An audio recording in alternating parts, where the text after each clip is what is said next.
மண் வாசனை கூட மாறலாம், வானவி நிறம் கூட கலையலாம், அன்பின் நட்பு கூட மறையலாம், ஆனால் என்றும் மாறாத என் தாய் தமிழுக்கு முதல் வணக்கம். வணக்கம். நம்ம இலக்கு எதுவோ அதை நோக்கி போயிட்டே இருந்தால் நம்ம நிச்சயமாக ஜெயிப்போம். என்னோட இலக்கு ஒலிம்பிக்கில் கோல்டு மெடல் வாங்கணும்.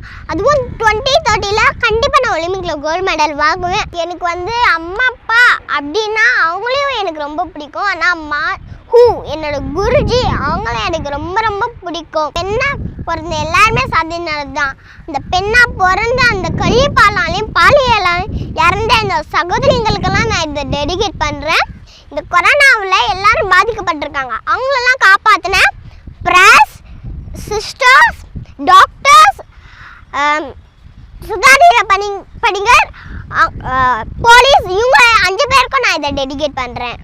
உங்கள் ஸ்கூலில் உங்கள் டீச்சர்ஸ் எல்லாம் எந்த அளவுக்கு ஹாப்பியாக இருக்காங்க நீங்கள் ஒரு தடவை ரெக்கார்ட் பண்ணும்போதும்? என்னோட school name Francis Xavier higher secondary school. எங்கள் பிரின்சிபல் மேம், என்னோட ஸ்கூலோட சிஸ்டர், என்னோட கிளாஸ் மேம் ஜோஸ்குவின் மேம், இவங்க எல்லாருக்குமே அவங்களும் எனக்கு சப்போர்ட் பண்ணாங்க. அவங்களுக்குலாம் தேங்க்ஸ். இதுவும் அவங்களுக்கும் டெடிகேட் பண்ணுறேன். இந்த அவார்ட்ஸ் அவங்களுக்கும் டெடிகேட் பண்ணுறேன். என்னை இந்த உலகத்தை பார்க்க வச்சது எங்கள் அம்மா அப்பாவாக இருக்கலாம், ஆனால் இந்த உலகமே என்னை பார்க்க வச்சது, என்னை உருவாக்கின கடவுள், என்னோட குருஜி, என்னோட hero, the world teacher doctor ஷியான் உசனி ஹூ, அவங்களே எனக்கு ரொம்ப ரொம்ப பிடிக்கும். இந்த மாதிரி ஒரு அவார்ட்ஸ்க்கும் நீங்கள் ஒரு ஸ்டோரி சொல்லுவீங்களாமே, அப்படியா? எஸ். எங்கள் ஸ்டோரி சொல்லுங்களேன். இது நான் ஒரு ஊரில் நிறைய பள்ளிங்க இருந்தது. அந்த பள்ளிங்கெல்லாம் பேசிக்கிச்சு, யார் ஃபஸ்ட்டு அந்த குரோபத்தை தொட்டுட்டு வராங்களோ அவங்க தான் வின்னர். அதில் ஒரு குட்டி பள்ளி, நம்மளை போல ஒரு குட்டி பள்ளியும் அதில் கலந்துக்குச்சு. அப்போ எல்லா பள்ளிகளும் குடுகுடுன்னு மேலே ஓடிச்சான், ஃபாஸ்ட்டாக ஓடிச்சான். அப்போ பாதி பள்ளிக்கு திரும்பி பார்த்துச்சான், நம்ம இவ்வளோ தூரம் வந்துட்டோம், இதுக்கு மேலே போனால் சுத்தமாக கீழே இறந்துருவோன்ட்டு பாதி பள்ளிங்க இறங்கிடுச்சான். அந்த கீழே இருந்த பள்ளிங்கெல்லாம் சொல்லிச்சான், நீ மேலே போகாத, நீ இதுக்கு மேலே போனா கீழே விழுந்துருவ அப்படின்னு சொல்லிச்சான். அதனால பாதி பள்ளிகளும் இறங்கிச்சான்.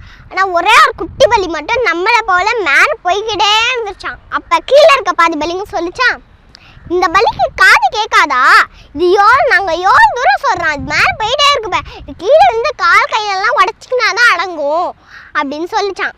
அப்போ மிச்சம் பார்த்தீங்கன்னு சொல்லிச்சான், இது இவ்வளோ சூப்பராக மேலே போகுது, சூப்பர், இதுதான் ஜெயிக்கும் அப்படின்னு சொல்லிச்சான். ஆனால் அந்த பள்ளி எதுவுமே காதில் வாங்க மேலே போய் அந்த குரோபத்தை தொட்டுட்டு கீழே வந்துச்சான். அப்போ அந்த யாரெல்லாம் அதை திட்டினாங்களோ அவங்கள எல்லாருமே பாராட்டினாங்களாம்.